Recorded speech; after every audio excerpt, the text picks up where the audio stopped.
Welcoming my next guest, Ghazal, Alagh, Varun, Alagh, co-founders and CEO at Mamaearth. A big round of applause, everybody.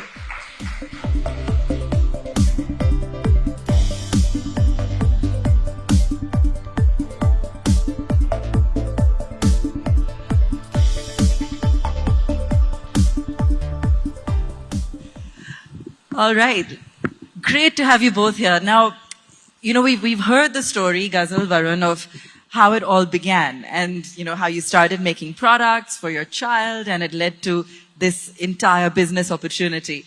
But now tell us where you're at, how things have changed. What has it been like working together, driving a business of this scale where valuations are just going up multifold year on year? How does it feel and how have things changed? I think the short and long journey of 6 years has been amazing. Building Mamaearth, when we started out, the vision was fairly small, right? We thought we were going to be just a baby care brand.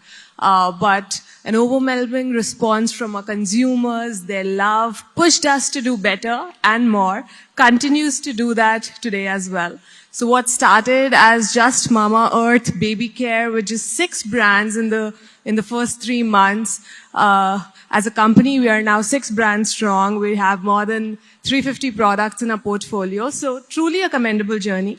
Of course, when we started out, it was just the two of us. We did not have much to attract other people and we got in it together.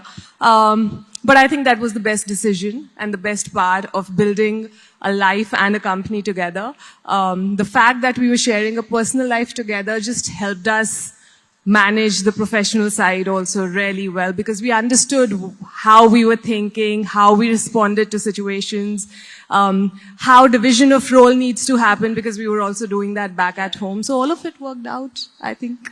Varun, let's hear from you as well. No, I think it's been an amazing journey. We never imagined how it will pan out so well, so successfully. Even now, sometimes we pinch each other and check if it's a dream or if it's a reality. And because when we were really building it out early stage, when we were actually building products and building our angel pitch decks, etc., and we used to put numbers like 100 crores of revenue in 5 years. I remember we used to laugh looking at it, saying, what are we saying? I mean, we don't even have... At least you're telling the truth, right?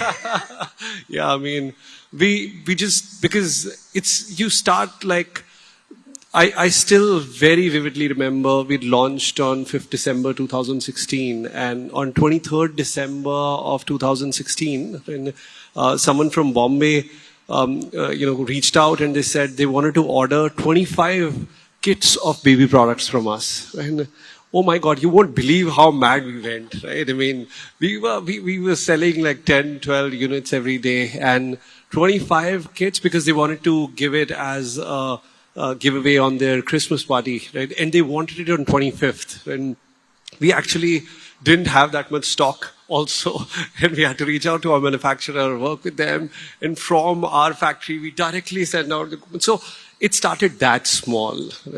And inch by inch, day by day, I think, we put in that effort, just kept listening and kept sort of, motivating each other to build this out. And here we are. So I'm curious because as a company grows, usually the founders start to get more stressed, right? With every round and with the increasing pressure. But both of you look like you're having a lot of fun. So what's the secret here? What's going on behind the scenes? I think we're just good at concealing it, probably. But I think I would love to admit that we've actually enjoyed the process of building it. It has been tough. It has been challenging. There are a lot of times when we are extremely stressed and it shows when we go back home in front of our family. But what we also realize is that it's just one life. And for us, because we are in it personally and professionally, it's not like we do something first and then, the rest set of the things can wait and we can probably do it later. We got to live this life just once. We need to enjoy as well as take the pressure of it at the same time. And I think this is something that we are consciously also trying to tell other entrepreneurs that, both the things need to go hand in hand. It's okay. It's fine. You gotta have fun. You gotta enjoy yourself while you're building. And I think that is what shows, being true to ourselves. We started calendarizing fun. And we said that if everything that we feel is important, right, is calendarized, then why not this, right? We calendarize date nights, right? We calendarize reels, right? We calendarize Yes, we have seen those reels. Fun Yes. with our reading time with our kids in the park. And I think all of them are also important. And if something is important, you better make time for it and calendarize it. Don't balance it in a manner that you would run this sprint right now and then have like a long fun run. I don't think that that's possible. And how do you divvy up the responsibilities at work? Who kind of takes care of what, or how do you set those boundaries? There are some couples who say we don't take meetings during the workday with each other, or any other examples. What are the kind of rules you set for yourselves? I think we very early realized that we were having fun doing this, right? And when you're having fun doing this, why would you say no to that at any point of time, right? So actually we did try, right? Because a lot of people used to come and tell us, hey, you guys should draw these lines, and so we would have some rules like, okay, we will sit in the car and then after that we shouldn't talk about work, or at least if the kids are asleep, we cannot talk about work, or at nights we will not talk about work. And then over time we realized that work conversations are so intertwined and so exciting for us, right? That why sort of, treat them as negative conversations, right? Honestly, we would be in a vacation somewhere and we'll find a beauty store and we'll be like kids in a candy shop. Little kids to go inside and check out We'll what's be like happening kids in this country, in this category. And I think we've learned it the hard way. I think for a complete year we tried, and then we figured out that half the time we were trying, we were just saying, you're talking about work, and then he used to point out, no, now you are talking about work, and there was waste of time. It was neither fun nor work. So then we said that, for us it's hand in hand. It's fine. We are okay with it. And actually we realized that, since there is no work time for us, right? There is also then no time which is really tied that, okay, this is purely work time. And if you need to step out to do anything personal or even have a coffee date during the day hours, and we don't feel guilty about it because we know we're thinking about work any which way 16 hours a day. And what about the kids? Are you both equally hands-on? And, from what I've heard and from what you've told me, you've pretty much kept your routine even after, massive fundraise and growth. Do you get to spend more time with your kids? Are you both equally involved? I think we are very good at prioritizing time from each other's schedule. So when one needs to go a little out and cannot spend much time with the kids, the other one takes over. So that balance exists. But yes, I would admit, and I'm guilty of it, that my kid just last night complained that I need to spend more time with him. And I'm going to consciously work on it. But you know what? Balance is a myth. I think till the time on a weekly, monthly, bi-monthly level, you're ensuring that all your priorities are getting the due that they deserve, and you're on top of everything, then on a daily basis, you don't need to worry about it. And that's something that I'm also still learning, not good at it. But as women, I think we tend to feel much more guilty.